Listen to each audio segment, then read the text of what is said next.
Sa ikasyam na linggo ng ating pag-aaral sa aklat ng Marcos, kayo po'y aming pinasasalamatan na kayo'y naging kabahagi namin sa 8 linggo ng pag-aaral at pagbabasa ng banal na kasulatan. Salamat po na sa linggong ito'y makakasama namin kayong muli upang talakayin, pag-usapan at pagbulay-bulayan ang mga mahalagang salita na itinala ni Apostol Marcos sa kanyang ebanghelyo. Sa oras na ito'y inaanyayahan namin kayong muli na samahan kami sa isang maikling pag-aaral sapagkat ang programang ito'y naniniwala na ang matatag na pamilya, pundasyon ay Biblia. Kayo po'y aming inaanyayahan sa isang panalangin. Mapagpalang Diyos na nasa mga langit, sa oras na ito pinasasalamatan ka namin sapagkat kami may buhay, may kalakasan at may pagkakataong malayang pag-aralan ng inyong salita. Sa sandaling ito'y aming hinihiling na patnubayan kami ng inyong banal na espiritu.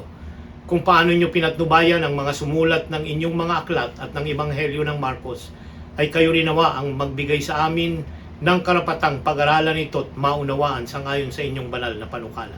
Pagpalain ang sandaling ito na aming tatalakayin ang ilang mga bahagi ng banal na kasulatan na siyang magbibigay liwanag at prinsipyo sa aming daanang tinatahak. Pagpalain kaming sama-sama, 10 mga sambahayang kasama namin sa sandaling ito na nag-aaral, na mataimtim at sumasamba sa inyong banal na pangalan, sa pangalan ng aming Panginoong Hesus.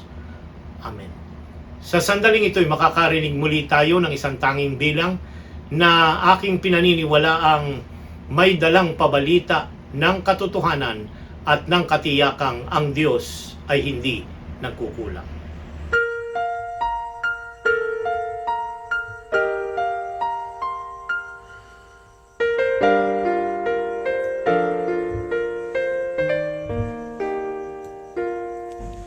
I have fixed my mind on another time, on another time, and here I mean to stand until God gives me more light, and that is today until He comes. I have fixed my mind on another time, on another time.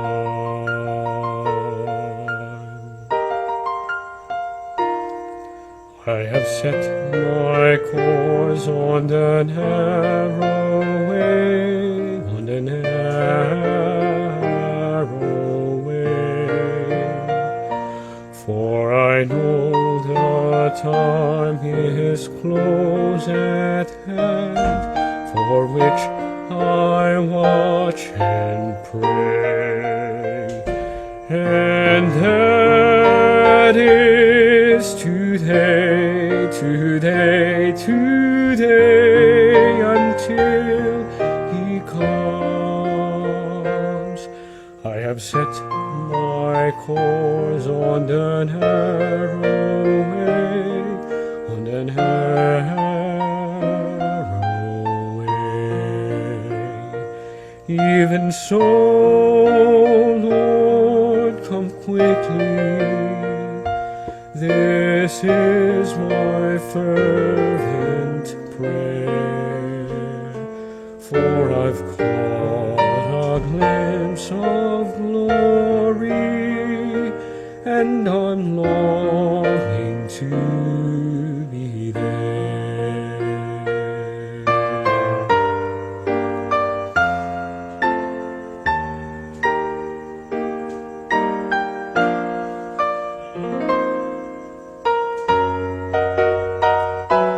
When shall the Son of Man appear? The trumpet sound its blast, and Christ descend in glorious fire with all the saints mast will rise with those who sleep no more to meet him in the air. When shall the Son of Man appear? The Son of Man appear. Even so, Lord, come quickly. This is my fervent prayer, for I've caught a glimpse of glory, and I'm longing to be there. For I've caught a glimpse of glory, and I'm longing to be there.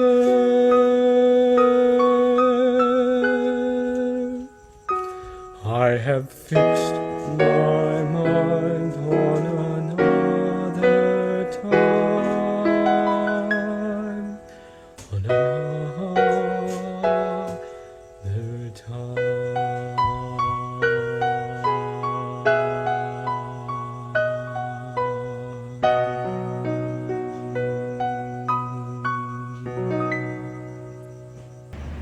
Ang linggong ito ay ikasyam sa ating pag-aaral at pinamagatan ng ating Sabbath School Bible Study Guide na mga kontrobersiya sa Jerusalem. At gaya ng ating laging idinidiin, ay inaanyayahan namin kayo sa pasimula ng ating pag-aaral at sa patuloy na bahagi ngayong linggo bago dumating ang araw ng Sabado na basahin natin pagmulay-mulayan ang mga tanging mga talata at mga kapitulo mula sa banal na kasulatan na siyang sentro ng ating pag-aaral.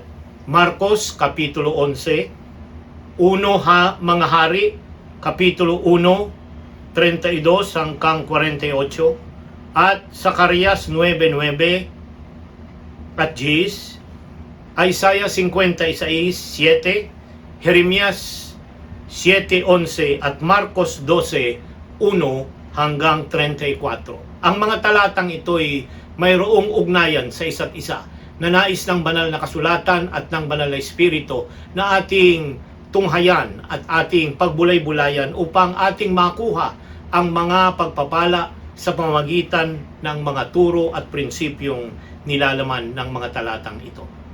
Sa linggong ito'y itinuon ang ating pag-aaral sa isang talatang sauluhin na masusumpungan sa Marcos 11:25. Ganito po ang sinasabi: kapag kayo'y nakatayo na nananalangin, magpatawad kayo kung mayroon kayong anumang laban sa kaninuman, upang patawarin kayo sa inyong mga kasalanan ng inyong Ama na nasa langit.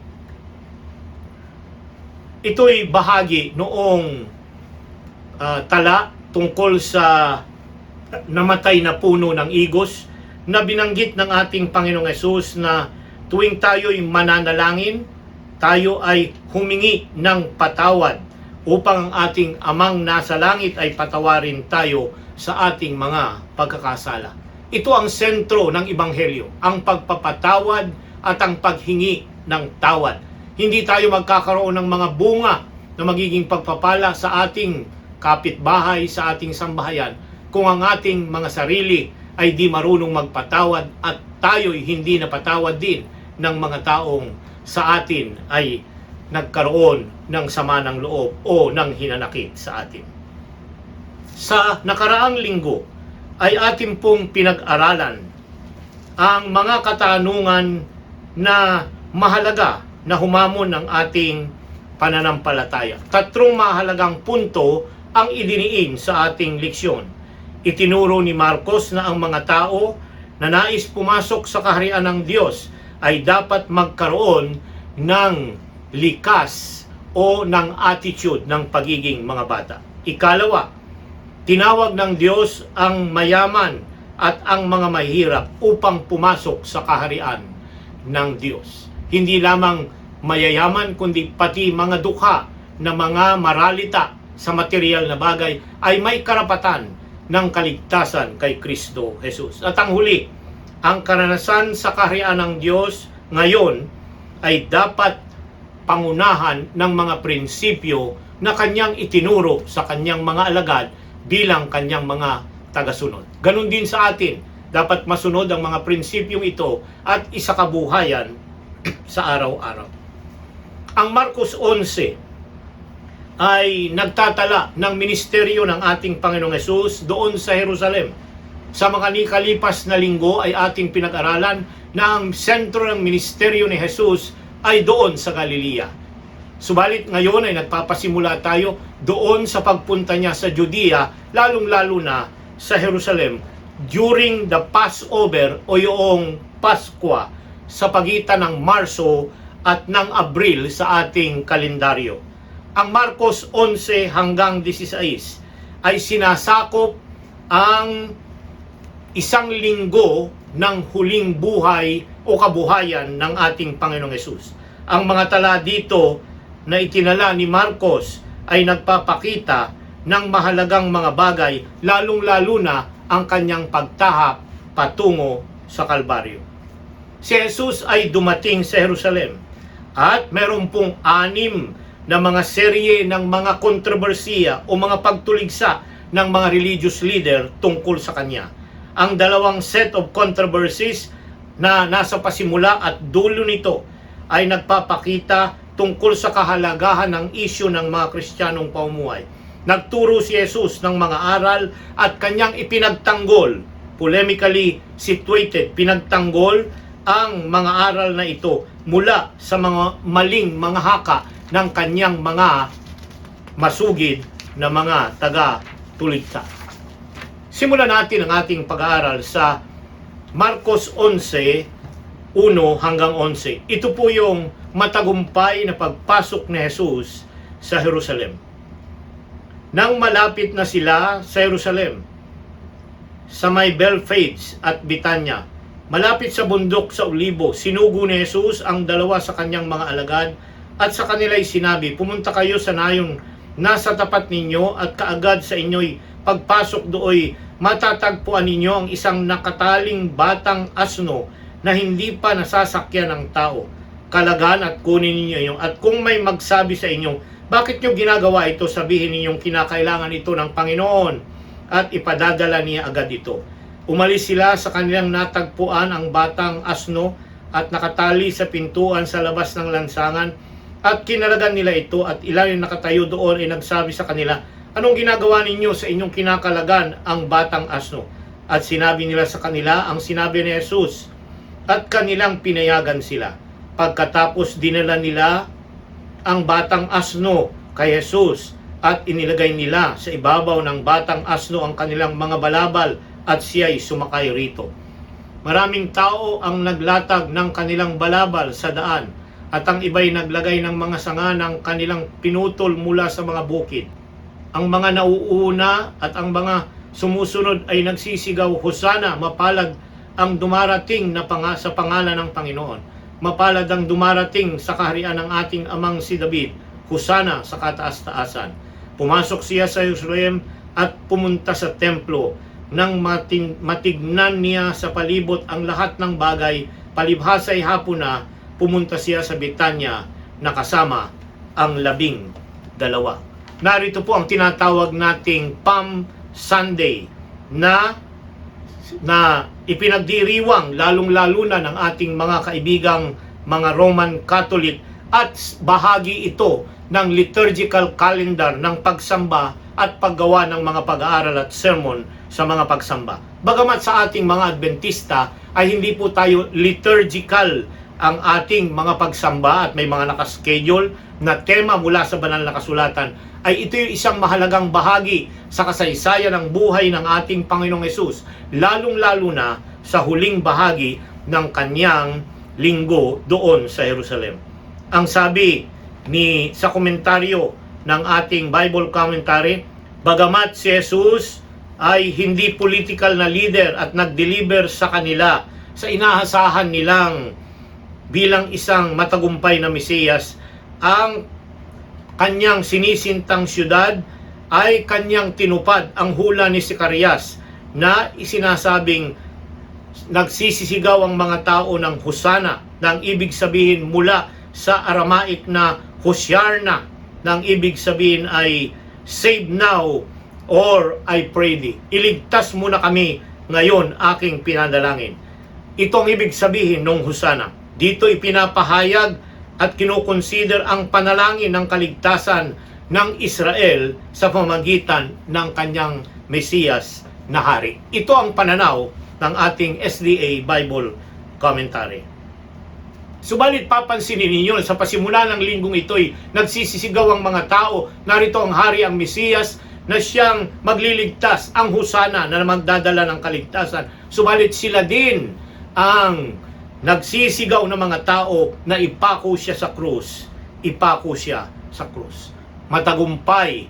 Hindi siya pumasok sa isang nakasakay sa kabayo na mandirigma, kundi sa isang maamong asno na ang kanyang ebanghelyo at paghahari ay hindi sa pakipagdigma o puwersa, kundi sa magitan ng pag-ibig, pagpapakumbaba at kababaang loob. Ito ang itinuturo ng pagtanggap kay Jesus doon sa Jerusalem ng linggo ng palaspas. Ang ikalawang tagpo na ating mapapansin sa ating pag-aaral ay ang Marcos 11:12 hanggang 26. Ganito po ang sinasabi. Kinabukasan nang dumating sila, ito po ay araw na ng Lunes, mula sa Bitanya ay nagutom siya, at pagkatanaw niya sa malayo ng isang punong igos na may mga dahon, lumapit siya upang tingnan kung may matatagpuan siya roon, at nang siya'y makalapit doon, wala siyang natagpuang anumang kundi mga dahon, sapagat hindi pa panahon ng mga igos. Sinabi niya rito, wala nang sino mang makakakain pa ng bunga mula sa iyo. Ito'y narinig ng kanyang mga alagad. Pagkatapos ay dumating siya sa Jerusalem. Pumasok siya sa templo at sinimulan niyang itaboy ang mga nagbibili ng mga bumibili sa loob ng templo. Ipinagtataob niya ang mga mesa at mga nagpapalit ng mga salapi at mga upuan ng mga nagbibili ng mga kalapati. Hindi niya pinahintulutan ang sinuman na magdala ng anuman padadaanin sa templo. Nagturo siya at sinabi, hindi baga nasusulat ang aking bahay ay tatawaging bahay panalanginan para sa lahat ng mga bansa. Ngunit ginawa ninyo itong yungib ng mga magnanakaw. Narinig ito ng mga punong pari at ng mga eskwela, at sila'y naghanap ng paraan kung paano sila niya mapapatay. At sapagkat natatakot sila na sa kanya dahil maraming tao ang namangha sa kanyang aral. Nang sumapit na ang gabi, sila ay lumabas sa lungsod. Kinaumagahan, ito'y Tuesday na, habang sila'y nagdaraan, nakita na ang punong igos na natuyo mula sa mga ugat. Nang maalala ni Pedro na sinabi niya sa kanya, Rabay, tingnan mo, ang puno ng igos na iyong isinumpa ay tuyo na. At sumagot si Jesus sa kanila, magkakaroon kayo ng pananampalataya sa Diyos. Katotohanan ang sinasabi ko sa inyo, na ang sino mang magsabi sa bundok na ito, mabunot ka at magpatapon ka sa dagat, at hindi nag-aalinlangan sa kanyang puso, kundi naniniwala na mangyayari ang kanyang mga sinabi, ay mangyayari nga iyon sa kanya. Kaya nga sinabi ko sa inyo, ang lahat ng bagay na iyo'y idadalangin at hinging paniwalaan ninyo, maging sa ninyo ng inyong mapapa sa inyo. Kapag kayo'y nakatayo na nananalangin, magpatawad kayo at magkaroon kayo ng anumang laban sa kanino man, upang patawarin kayo ng inyong mga kasalanan ng inyong Ama na nasa langit. Ngunit kung hindi kayo magpatawad, hindi rin kayo patatawarin sa inyong mga kasalanan at ang inyong Amang nasa mga langit. Ang tagpong ito'y mahalaga. Sa dalawang araw na tagpo ay yung isinumpa ni Jesus ang punong igos. Marahil para sa ating mga nag-aaral, ang igos ay panggatong doon sa sanktuaryo. Ang kahoy na yon. Ikalawa na mapapansin nyo, ang ingos, ang dahong pinantakip sa kahubaran ni Adan at Eva nang makita nilang sila'y hubad sa halamanan ng Eden. Self-righteousness ang kinatatayuan nitong igos para sa atin. At anong itinutuon nito? For 3.5 years, papansin po ninyo na ang bayan ng Diyos, ang Israel, ay binigyan ng pagkakataong makinig sa aral ng ating Panginoong Hesus. Sila ang mayroong karapatang tumanggap ng pabalita ng kaligtasan. Subalit, tinanggihan nila ito at ang Mesiyas ay kanilang itinakwil. Pinagkalooban pa sila ng another 3.5 years bago sumapit ang paglusob ni General Titus sa Jerusalem upang puksain ang Jerusalem at tupukin ito sa magitan ng apoy.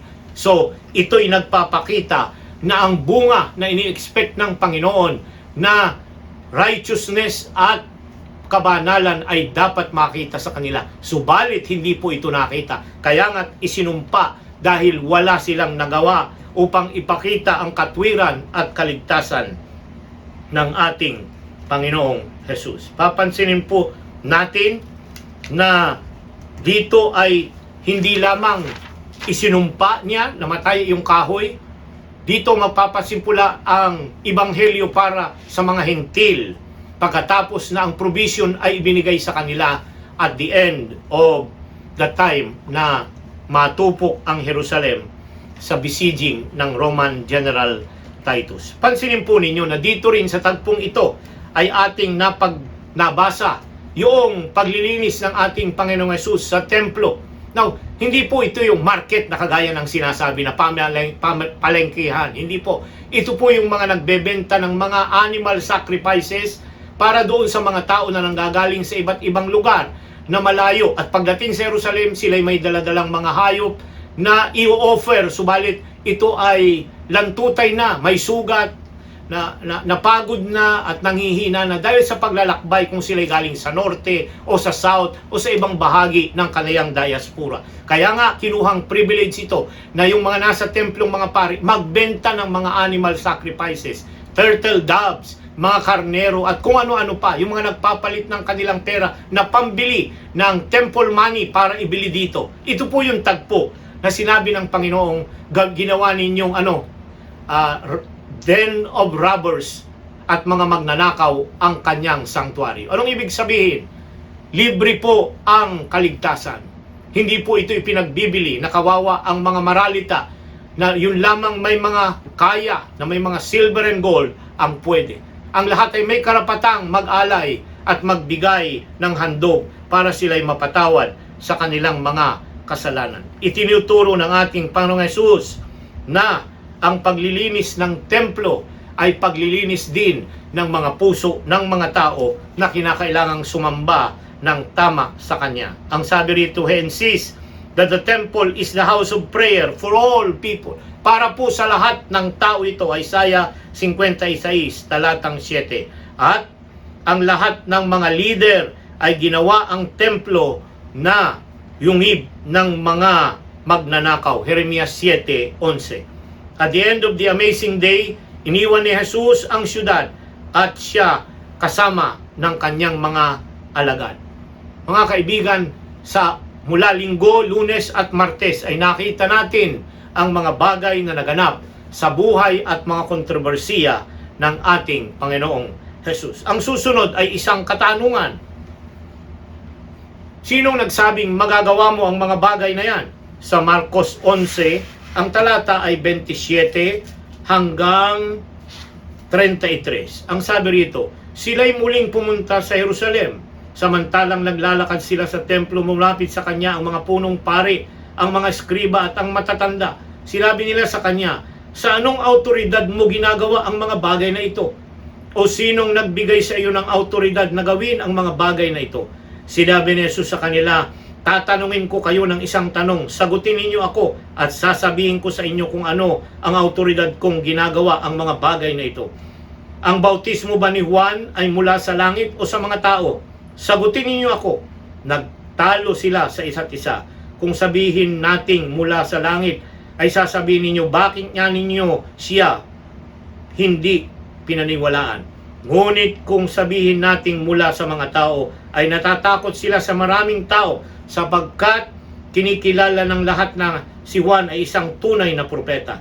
Kaya't sinagot nila si Jesus, hindi namin nalalaman. Sinabi naman ni Jesus sa kanila, hindi ko rin sasabihin sa inyo kung anong autoridad ko ginawa ang mga bagay na ito. Marunong sumagot ang ating Panginoong Hesus. Sinagot niya ang kanilang katanungan tungkol sa kanyang autoridad ng katanungan din tungkol sa autoridad kung si Juan ay galing sa langit o galing sa mga tao.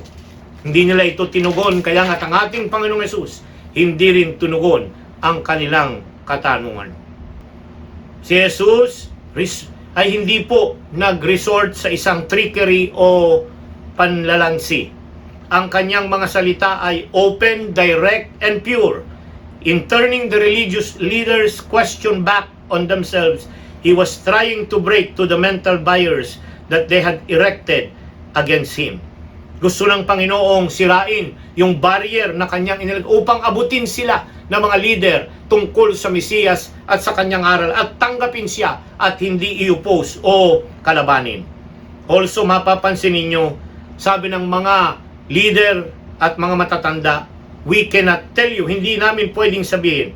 If we cannot tell it out loud, for us to do would ultimately expose themselves to the crowd.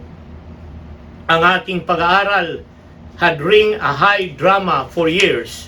Papansinin po natin na kanyang dinala ang kanyang mga alagad sa pagpasok sa Jerusalem. Hinarap ang mga leader mismo doon sa kanilang lugar upang harapin ang mga tradisyon at ang maling mga pagtuturo at mga interpretasyon tungkol sa Mesiyas na darating. Si Jesus, nakita niya ang trap na kanilang inilalagay sa pamamagitan ng mga pagtatanong sa kanya at sa kanilang mga pagsagot. When he asked whether John the Baptist was from God or from man, instantly the leaders say, they are not the ones. They are the one trapped.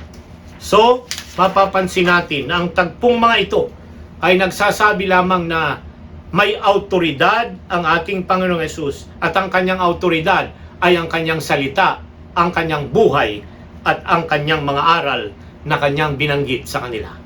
Sa Kapitulo 12, talatang 1 hanggang 11, ay mapapansin po natin, 12, nagsimula siyang magsalita sa kanila ng mga talinghaga. Nagtanim ang isang tao ng isang ubasan, binakura ng paligid nito.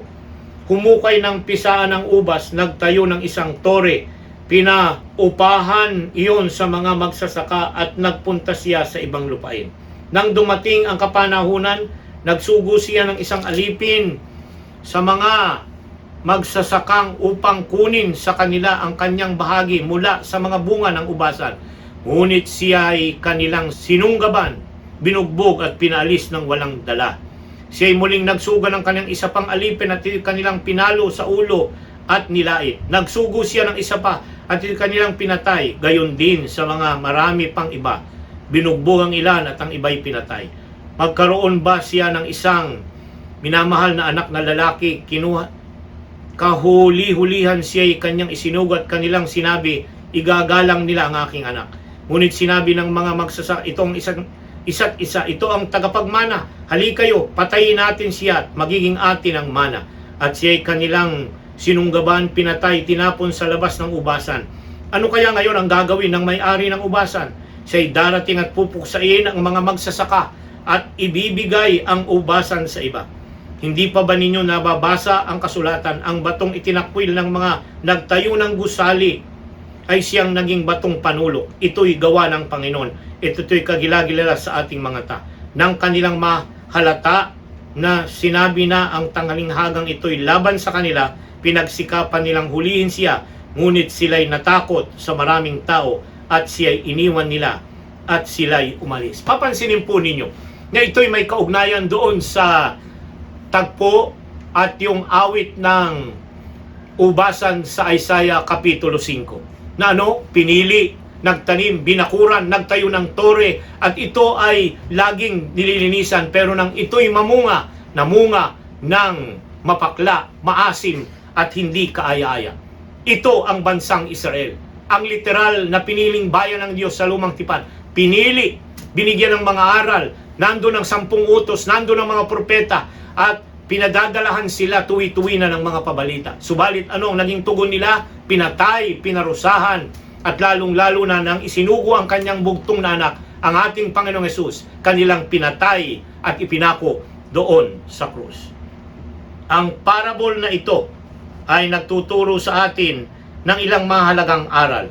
Ang vineyard, ito yung ubasan ng ating Panginoong Diyos. Ang tenant, dito ay yung mga servant na nangungulekta ng mga puno. Ang anak ay walang iba kundi ang ating Panginoong Hesus, at yung mga walls and hedges ay yung mga kautusan, mga alituntunin na ibinigay ng Diyos para maging maayos ang kanilang mga pamumuhay. Ito ang itinuturo nito'y para sa atin. Balikan po ninyo ang naroon sa Isaiah Kapitulo 5 ang awit ng ubasan. Sabi doon, hatulan ninyo ako at ang aking ubasan. Kung ano pa ang hindi ko nagawa. Ginawa ng Diyos ang lahat. Ang pinakahuli ay ang pagsusugo ng kanyang anak upang tubusin siya at ipakilala na siyang Mesiyas. Pero ano ang kanilang naging katugunan?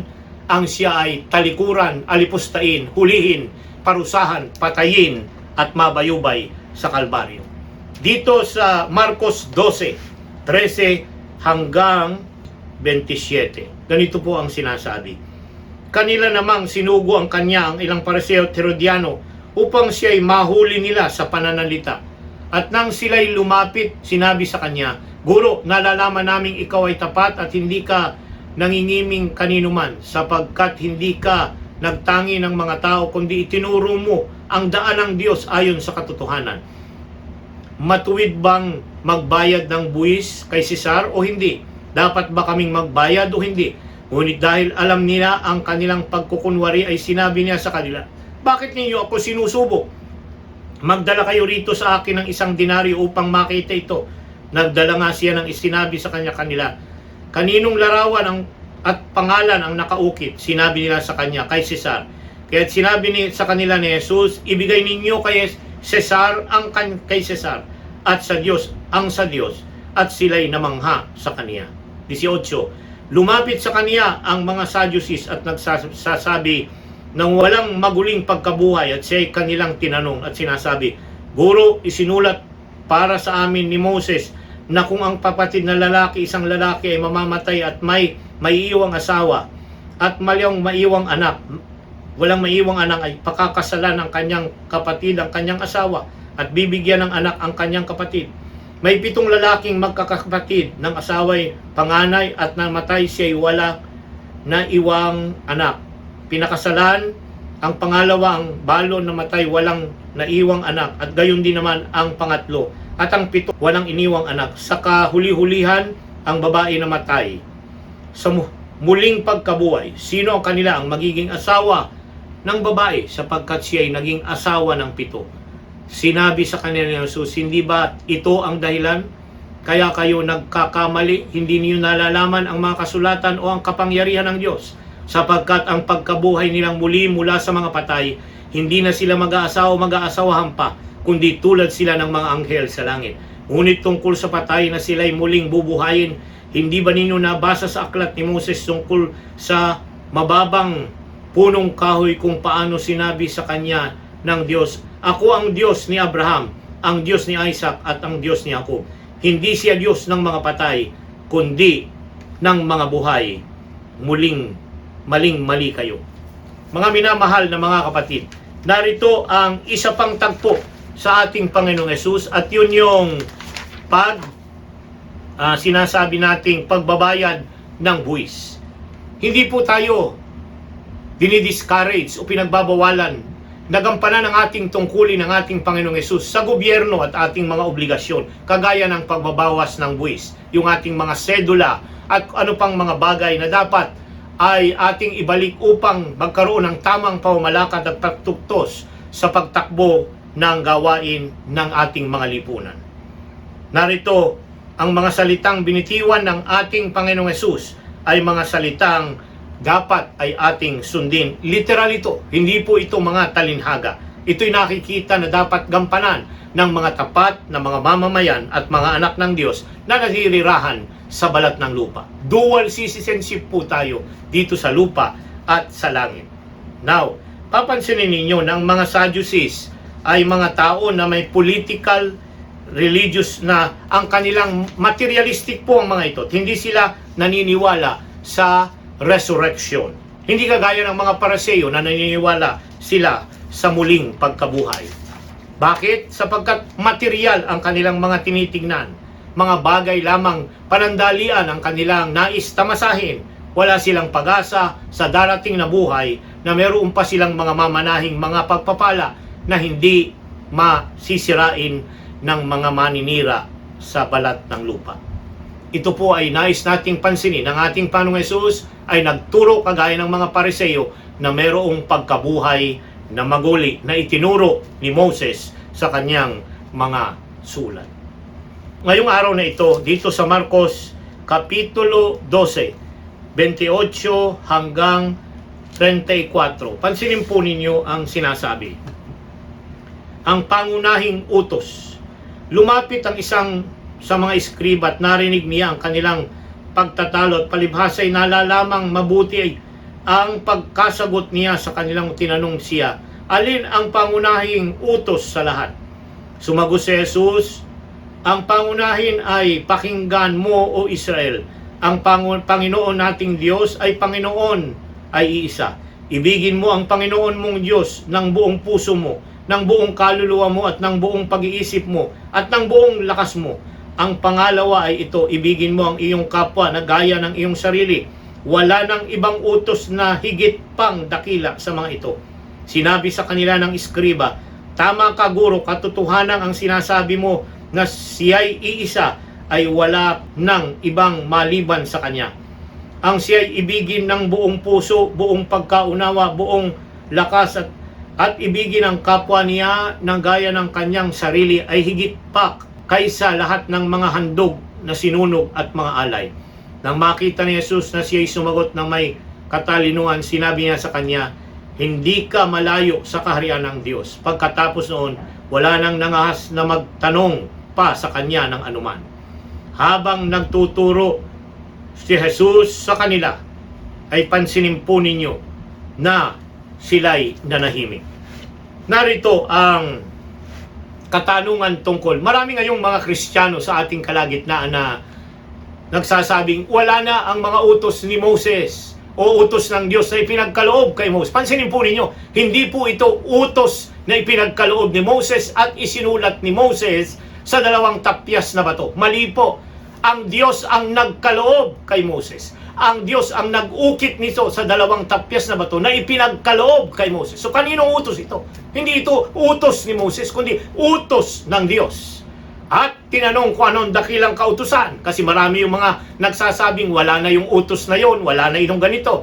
Pansinin po ninyo ang katagunan ng ating Panginoong Hesus ay simple lamang. Shema Creed. Shema Israel, Adonai Eloheno, Adonai Echad. Anong sabi niya? Pakinggan mo, Israel, ang ating Diyos ay isang Panginoon. Yung isang Diyos na yun ang nagbigay ng kautusan niya. At ang kautusan ay nahahati sa dalawa. Ang pag-ibig sa Diyos at ang pag-ibig sa tao. Yung unang 4 na kautusan na isinulat ng Diyos at iniukit sa 2 tapyas na bato ay mga kautusan tungkol sa kaugnayan ng tao sa Diyos. Hindi po ito yung personal na literal na pang-Israel lamang na sinasabi ng iba na ibinigay daw dahil dun sa Deuteronomy 4:13. Ito po yung second giving of the law already. Kaya nga, Deuteronomy, second giving of the law. Yun yung iniligay sa 7:13 na idinidiin. Pero yung original, ang Diyos ang nagbigay at nag-ukit nito. At iyon ay para sa ating mga Kristiyano na isusulat niya sa bagong tipan sa magitan ng kanyang pagsusulat sa ating mga puso. Kaibigan at mga kapatid, kung ang inyong mga aral at turo ay ganito na wala na yung 10 utos, nagkakamali kayo. Sapagkat ang kautusan ng Diyos ay sinamarize ng ating Panginoong Hesus sa 2 lamang na dais at ito lamang ay pwede sa Roma 13, ito ang kautusan ng pag-ibig. Kaibigan, anong sinasabi para sa atin ito? ang mga dakilang kautusan ng Diyos ay wala nang maghihigit pa kaysa rito. Napansin po ba ninyo? Wala nang hihigit pa kaysa sa mga iba pa.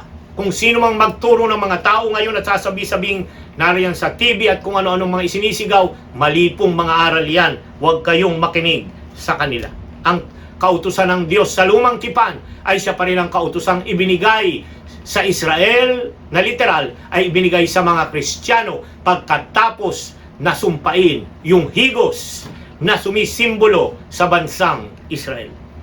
Kaibigan, narito ang summary statement na nais kong pansinin natin na mula sa sulat ni Mrs. White. Ang sabi niya, ang karunungan sa pagsagot ni Jesus ay nagbigay ng konbiksyon sa mga eskriba. Alam niya na ang bansang Israel at ang kanilang mga relihiyon ay panlabas na mga seremonya, hindi panloob na mga kabanalan. Mayroong ilan sa kanila na mga walang mga saysay na mga seremonya at pag-aalay at mga walang pananampalatayang pagbubuhos ng mga dugo na wala para sa kasalanan. Ang pag-ibig at pagsunod sa Diyos, ang pakasariling pananaw ng tao, ang panlabas na anyo ng mga seremonya, ang pagkakahanda ng tao na tanggapin ang mga aral na galing kay Kristo ay may kapasyahang siya'y tugunin. Ipinakita ng Espiritu ng kababaang loob na si Jesus ay mayroong tapat na pagsasabi sa kanila ng mga pari at mga leader sa mga bagay na magdadala ng konbiksyon sa kanilang mga puso. At nang makita ni Jesus na ang kanilang mga puso ay sinabi niya sa kanila, nasa inyo ang kaharian ng langit. Mga kaibigan at mga kapatid, atin pong tinalakay ang ilang mga halagang paksa sa 2 o 3 araw bago mabayubay doon sa krus ang ating Panginoong Jesus. Mga aral na dapat ay pagbulay-bulayan natin, muling pagbalikan, bahagi ng ating Kristiyanong pamumuhay at mga prinsipyo. Makakarinig tayong muli ng isang tanging bilang.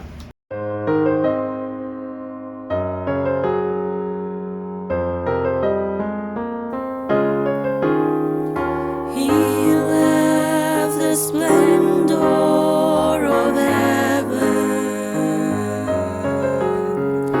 knowing his destiny was to lowly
loves me.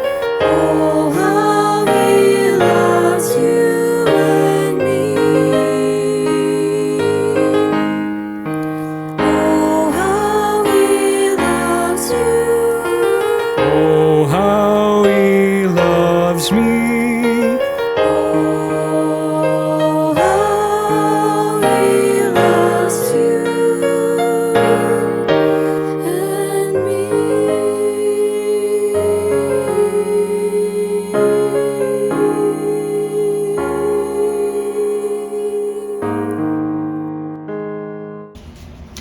Opo, ang Diyos ay napakabuti. Kagaya ni Jesus, may mga kontrobersiyang dapat niyang harapin at harapin ng tamang pagsagot ng aral ng banal na kasulatan. Tayo ay humaharap din sa ganito sa araw-araw. Mga issue at mga controversy na dapat nating harapin. Gamitin natin ang salita ng Diyos na siyang pundasyon ng ating pagtugon sa kanila. Pinasasalamatan natin ang Diyos at kayo na nakasama natin sa ating pag-aaral. Inaanyanahan namin kayo sa isang panalangin. Salamat po, Ama, sa inyong mapagpalang gabay sa aming pag-aaral. Ang pagbasa nawa ng inyong salita ay magbukas ng aming mga kaisipan upang lalo naming maunawaan ang inyong mga aral sa aming kalagitnaan. Patawarin ninyo kami kung kami nagsamali sa pagpapahayag at nawa igawad ninyo ang pangunawa at ang pagtutuwid nito sa magitan ng banal na Espiritu. Salamat sa inyong salita na buhay sa pangalan ng Panginoong Hesus. Amen. Minsan pa kayo pong muli ay aming pinasasalamatan na kayo'y nakasama namin at nakaulayaw sa ating sandali ng pag-aaral na pinamagatang Sulyap sa Katotohanan. Sa susunod na linggo, kayo po ay aming inaanyayahang muli na samahan kami sa isa pang mas malalim at maigting na pagtatalaga na tuparin ang salita ng Diyos at isa kabuhayan sa araw-araw.